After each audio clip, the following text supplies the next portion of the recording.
kulanti wanaagsan daawadayaal waa markale iyo barnaamijkeennii falanqaynta wararka diblomaasiyadda iyo wararkii ugu dambeeyay caalamka qodobada aad maanta wararkeena ku daawan doontaan waxaa ugu waaweyn ra'iisul wasaaraha Japan oo ku dhawaaqay in dalkiisu cilaaqaad wanaagsan uu la yeelan doono dalka Shiinaha dalka Mareykanka madaxweynihiisa Mr. Trump wuxuu ugu yeedhay in dalka Canada uu laga toori doono gabi ahaanba heshiiska nafta wuxuuna digniin u diray aqalka Congress-ka ee dalkiisa markii ugu horeysay ayaa la xal ogaaday ama shaaca laga qaaday ujeedadii Mareykanku uu jooji waayay qaraarkii laga gudbiyay dalka Israa'iil 2016 iyo sababtii uu madaxweyne Obama uu u diiday macluumaad arrintaas ku saabsan ayaa kolkii ugu horeysay waxaa soo bandhigay xogiyihii hore ee Mareykanka John Kerry waxaana idin haynaa warbixin arrintaas ku saabsan ra'iisul wasaaraha Britain May oo iyaduna wacd ku martay inaysan wax heshiisa oo aan dan u ahayn Britain aysan la geli doonin EU xaaladii dalalka EU iyo Britain ayaa iyaduna cirka isku shareertay qodobadaas iyo kuwa kale daawadayaal ku maqli doontaan wararka warbixinaha dhinaca diblomaasiyadda iyo warar kale waliba ku saabsan Soomaalida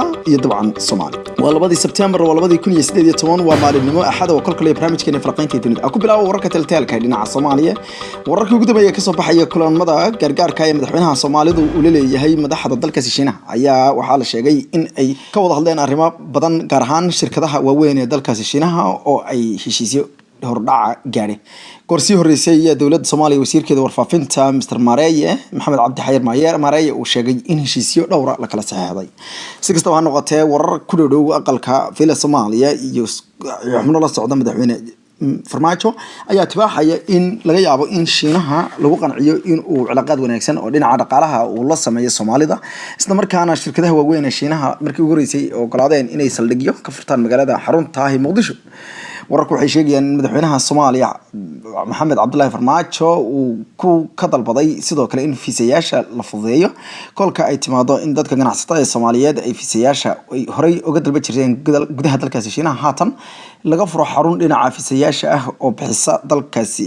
Shiinaha oo laga leeyahay yacni oo ama fiisayaasha Shiinaha fududeysa laga furo gudaha magaalada Xamar ee dalka Soomaaliya dhanka kalena inta wararka ka bixin ku saabsan dalka Soomaaliya gudigii wadaagaha ee dawladaha Soomaaliya iyo Ethiopia ayaa kulankoodii ugu horeeyay ku yeeshay ama ku soo gabagabeeyay magaalada Addis Ababa ee xarunta dalka Ethiopia iyadoo looga hadlay arrimo kala duwan Soomaaliya iyo Ethiopia ayaa samaystay markii ugu horeysay taariikhda inta la ogyahay gudi wadaaga oo iskaashi ah si loogu gogol xaadha baa leeyahay shir markaasi ama saldhig adag loogu sameeyay baa leeyahay iskaashi sal adag ay dalalku yeeshaan kaasoo ku qotoma baa leeyahay isxushmayn ku saabsan baa leeyahay labada dal iyo daris wanaag iyo waliba ilaalinta xushmaynta madaxbanaanida iyo midnimada si la mid ah baa leeyahay dalka kale war qoraal oo ka soo baxay wasaaradda arrimaha dibadda Soomaaliya goor hore ayaa lagu sheegay in labada dhinac ay ka wada hadleen arrimo la xiriira iskaashi geesoodka ah ee dhinacyada ammaanka dhaqaalaha biyaha iyo qodobo kale oo la xiriira xaaladda gobolka iyo dunida dhismaha gudiga wadaagga ayaa loo arkaa baa talaabo muhiim ah iyadoo oo ra'iisul wasaaraha dalkaas Ethiopia uu horey u sheegay in dawladaha Soomaaliya iyo Ethiopia iskaashi waaweyn ay sameeyaan doonaan shirka magaalada Addis Ababa ku soo gabagabay ayaa u muuqda in markaasi uu midhal noqon karo hadii Ethiopia ay ka soo baxday baa arrimo badan arrimaha kale la soo qaaday waxa kamid ah xasaradaha gobolka iyo sidii looga hortagi lahaa iyo sidoo kale arrimaha dunida ka socda isjiidka xooggan iyo waliba markaasi qadiyadaha isbedbedelaya ee dunida oo dhan halka nagala socotaan warfadhi media wararkii ugu dambeeyay warbixin dhinaca diblomaasiyadda dawladda dalkaasi Japan ra'iisul wasaaraheeda Shinzo Abe ayaa waxa uu markii ugu horeysay sheegay isaguna in cilaaqaadka dalalka Shiinaha iyo Japan ay khasab tahay in la hagaajiyo iyadoo ay dunidu markaasi cabsi xooggan oo bari iyo galbeed ay ka muuqato ayuu ra'iisul wasaare Shinzo Abe doonaya inuu daboolo taariikhaha iyo nabarrada madow ee colaadda soo jireenka ah labada dal u dhaxaysa isagoo sheegay in haatan xaaladda labada dal ee Shiinaha iyo Japan ay marayso meeshii ugu wanaagsaneed abid ay gaadho intii taariikhda ahayd Shinzo Abe waxa uu sheegay in imaanshihii ra'iisul wasaaraha dalkaasi Shiinaha uu dhawaan tagay buu dalka ama bishii May uu tagay dalkaasi Japan ay gogasha u xaadhay ama ay saldhig u noqotay buu in dalalku ay ku ruqaansadaan dhinaca horumarka iyo wax isdhaafsiga wuxuuna sheegay in bisha October asaguna uu bixi doono magaalada xarunta waa dalkaasi Shiinaha ee la yiraahdo Beijing asagoo sheegay inuu sidoo kalena uu gaarsiin doono madaxweynaha dalkaasi Shiinaha Xi Jinping dambaal casuumad ah oo ku imaan doona Tokyo wuxuu sheegay in weerarka dhinaca dhaqaalaha ee Mareykanka uu ku hayo Shiinaha aysan Japan u raaci doonin wuxuuna sheegay in sidoo kale ka wada hadli doonaan sidii labada dal ay kor ugu qaadi lahaayeen waxa uu ugu yeeray badbaadinta dhaqaalaha labada dal iyo waliba inay dalalku isgarabsadaan wuxuu yidhi saan horeyba uga ballan qaadnay ra'iisul wasaare Li Qiang kolkii uu may yimid buu yidhi dalkanada waxaan haatan ku celinanaa buu yidhi in sida ugu dhaqsaha badan aanu cilaaqaadka labada dal u hagaajino. Abe oo u waramayay wargeyska afka dheer ee dalkaasi Japan ee loo yaqaano Sankei newspaper ayaa wuxuu sheegay in dalkiisu uu mar walba door bidayo nabad iyo waliba baraare dhinaca dhaqaalaha iyo in waxyaalaha isku hayaan labada dal ay kamid tahay jasiirado ay isku haystaan ay ku dhameeyaan. Wuxuu ugu yeeray tub wada hadal nabadeed oo isxishmeen labada dal oo isleeg waa sida uu sheegay Shinzo Abe. Mr. Abe wuxuu kaloo sheegay in Mareykanka iyo madaxweynihiisa Mr. Trump uu ku raacsan yahay dhaqaalaha dhinaca in dhaqaalaha laga dhigo mid xora oo dalalka oo dhan uu miisaaman ama uu dheelitiran, balse wuxuu sheegay inuusan yeelaynin go'doomin lagu sameeyo dunida kale iyo waliba in dhaqaalahooda la tutubo ayuu sheegay Mr. Abe. Japan ayaa waxay cilaaqaad dhow la leedahay dalka Mareykanka oo iyagu la dhacay gantaalaha nuclear-ka sanadka 1945 kolkii uu gabagaboobay dagaalkii labaad ee adduunka. Si kastaba ha noqotee dalka Japan ayaa waxaa sidoo kale dhawaanahan ka jiray diyaar garow xoogan iyo dhisitaanka ciidamada militariga kadib markii dalkaasi uu taagtay calan cad isla markaana horey uu dhowr jeer u sheegay in uusan samaysan doonin ciidamo culus oo dhinaca militariga. Si kastoo ay noqoto dunida kagan caalamka dhan wararka weeye bariga waxaan joognaa caalamka ama waa cirifka bari ee caalamka bal haatan aynu aadna waqooyiga galbeed ee ama waqooyiga dunida ama galbeedka fog iyo waqooyiga fog ee adduunka iyo Mareykanka iyo Canada. Madaxweynaha Mareykanka ayaa si cadho leh uga hadlay heshiiskii guuldareystay iyo wadahadaladii aan guusha laga gaadhin ee dalalka Canada iyo Mareykanka ee shalay fashilmay. asagoo bartiisa Twitter ka qaatay Mr. Trump oo inta badan uu adeegsado inuu ku dagaalamo ayuu wuxuu sheegay in Mareykanku uu gabi ahaanba banaanka ka dhigi doono dalka Canada qorshaha loo yaqaan North American Free Trade Agreement ama heshiiska ganacsiga xorta ah ee waqooyiga America ee u dhaxeeyay dalalka Mareykanka, Mexico iyo Canada kaasoo horay ay dalalku u kala saxdeen balse Trump uu ka baxay kadibna dib loo qoray. Mexico iyo Mareykanka ay ku heshiiyeen balse Canada ay ka walaacday. wuxuu yiri ma jirto buu yiri muhiimad dhinaca siyaasadeed ah oo loogu sii hayo buu Canada inay ka mid noqoto waxa uu ugu yeedhay new NAFTA ama qorshaha cusub ee NAFTA.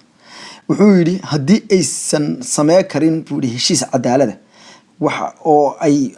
America kufsanayeen buu muddooyin ama ay dhacayeen oo ay xadayeen buu muddooyin 10 sanadood ah Canada banaanka la dhigi doona ayuu ku qoray bartiisa Twitter-ka ayadoo lagu tilmaamay inuu yahay hadalkii ugu adkaa ee madaxweynaha Mareykanka uu isticmaalo dalka ay adduunka isugu dhow yihiin mid kamid ah ama waa dalka ay adduunka isugu dhow yihiin Canada. wuxuu ka digay in Congress-ku haddii ay isku dayaan inay surtaagaan maadaama taageero xoogan ay dalka Canada ku haysato aqalka Congress-ka kuwaasoo doonaya in cilaaqaadka Canada iyo Mareykanka aan la daayicin ayuu wuxuu sheegay in uu gabi ahaanba burburi doono heshiiska NAFTA isla markaana uu gabi ahaantiiba qashinka ku dari doono. wuxuu ka digay in xubnaha Congress-ku ay sidiisa u qaataan heshiiska ama uu sidiisa asagu u baabi'i doono oo NAFTA dambe aan la isla soo qaadi doonin. Congress-ka ayaa goor hore waxay warqad ay u qoreen aqalka cad waxay ugu yeedheen in loo baahan yahay ama khasab ama daruuri tahay bay yiraahdeen in madaxweynuhu uu heshiis dhab ah la galo Canada isla markaana Canada laga qanciyo tabashooyinka ku saabsan dhinaca habka ay noqonayso wax dhaafsiga. wuxuu madaxweyne Donald Trump sidoo kale digniin ku bixiyay in baabuurta lagu soo hagaajiyo ama lagu soo sameeyo dalkaasi Canada ay noqon doonaan kuwo laba jibaaro cashuuraadka la saarayo isla markaana uu hangool farareys kaga qaban doono. wuxuu ugu yeedhay dandaansiga Canada ee dhinaca dhaqaalaha iyo cunaqabataynta ay ku hayso dalka Mareykanka. wuxuuna sheegay in Mareykanku uusan isdhiga doonin isla markaana dhaqaalihii Mareykanka la iska gura jiray ay dhamaadeen maalmihiisii waa sida uu sheegay madaxweyne Donald Trump. dalalka Canada iyo Mareykanka dalalka Europe iyo Mareykanka iyo Shiinaha Mareykanka iyo waliba dalalka qaar kamid ah dalkaasi Jarmalka gaar ahaan Turkiga iyo Mareykanka ayaa dhamaantood waxay isku hayaan dhaqaale xoogan iyo waliba cashuuraadkan xoogan ee madaxweyne Donald Trump uu la tiigsanayo xubnahaas. ilaa hadda dhaqaalaha Mareykanka ayaa isagoo ah mid wanaagsan kolka loo eego dagaalka adag ee madaxweynuhu kula jiro xubnahan. daawada qiimaha leh wali farikamo qadan wararka iyo warbixinaha dhinaca diblomaasiyadda iyo wararka ugu dambeeya dunida. dalka Mauritania waxaa soo xidhmay goobihii codbixinta ee dalkaasi Mauritania ee golaha baarlamaanka iyo waliba gudoomiyaasha gobolada lagu dooranayay. wax loo maleynayay inay tahay tijaabo madaxweynaha xooga ama xukunka military ku haysta dalkaasi uu xisbigiisu istijaabinayo Maxamed Walad Abdel Aziz ayaa u muuqata in doorashadu ay soo xidhantay haatan isla markaana tirinta codadka ayaa soconaya iyadoo oo la sheegay inay doorashadanu ahayd tii ugu weyneed ee tan iyo intii dalkaasi Afgamigu ka dhacay ay markaasi dadku ka qayb qaataan 98 xisbi ayaa ka qayb galaya 5,000 oo ka midana waxay u sharaxan yihiin golaha baarlamaanka waxaana goor sii horeysay xubnaha ka socda iyagu xisbiyada mucaaradku ay ka digeen in ay wax isdabamarin dhici karto haddii aan dadku si buuxda codkooda u hubin cid ay siinayaan iyo haddii qolyaha markaasi dulmeeraya ama isha ka helaadinaya arrinta aysan aad feejignan u sameynin oo ah ururka loo yaqaan African Union ama ururka midowga Afrika oo iyagu noqday ururka kaliya isku soo markaasi u soo tafaxaytay maadaama dalalka Yurub iyo dalka Mareykanka dhamaantood ay u arkeen doorashadaas iyo madaxweynaha meesha xukunka military ku qabsadayba mid aan loo dhawaa karin madaxweynaha dalkaasi ayaa sheegay in xisbigiisu uu ka gaari doono guul arrinta hase yeeshee mid ka mid ah madaxda sarsare ee iyagu xisbiyadooda ugu adeeg yihiin isagana la yiraahdo Maxamed Walad Maluut ayaa wuxuu u sheegay in ay khasab noqon doonto in meesha la dhaafiyo wuxuu ugu yeedhay in xoog ku yimid jagada isla markaana dalka qaribay ayuu sheegay waxa uu ugu baaqay dadka reer Mauritania asagoo ka hadlayay magaalada Nouakchott ee xarunta dalkaasi dalkaasi Mauritania galbeedka Afrika in dadka looga baahan yahay inay codkooda hubiyaan isla markaana ay soo dhacsadaan wuxuu ugu yeedhay dimuqraadiyaddii dhuntay oo uu sheegay in dalka dib loogu soo celiyo tub ah buu isdoorasho isla markaana qori عردي laga soo celiyay mid kamid ah dadka madaxa banaan oo dhaqaaqa bulshada oo la hadashay wakaalada wararka AFP oo la yiraahdo Fatimatu ayaa waxay magaceeda ku soo gaabisay Fatimatu balse diiday in magaceeda labaad ay sheegto ayaa sheegtay in ay si wacan u dhiibatay codkeeda marka la eego codadkii hore ama codayntii hore 2013 oo inta badan xisbiyada mucaaradku ay ka bixin tan ka duwan tahay isla markaana loo ogolaaday in ay kala doorato isla markaana warqadda ay si fiican u fiiriso oo cid ay doonto ay ku qorto ninkan markii 61 jirka oo awood ku qabsaday talaabo military 2008 ayaa waxa uu qabtay sanad kadib doorasho 2009 asaga oo ku guuleystay wuxuuna mar kale guuleystay 2014 haatan se wuxuu sheegay inuu samar saddexaad shirixi doonin si kastaba ha noqotee dadka dhaleecaya ninkan ayaa waxay ugu yeedheen in uu sameystay xabsiyo u gaara oo dadka ku cadaadiyo iyo inuu baacsado warbaahinta iyo wariyaasha si aysan u fidin wararka ku saabsan dhinaca markaas dimuqraadiyadda iyo joogsiga dadka ee uu sameynayo dalalka Afrika ayay ku hadhay inta badan afgambi nin ku qabsada talo goor sii horeysay asagoo hadlayay Mr. Aziz ayuu wuxuu ugu yeeray kuwa ka soo horjeeda in ay yihiin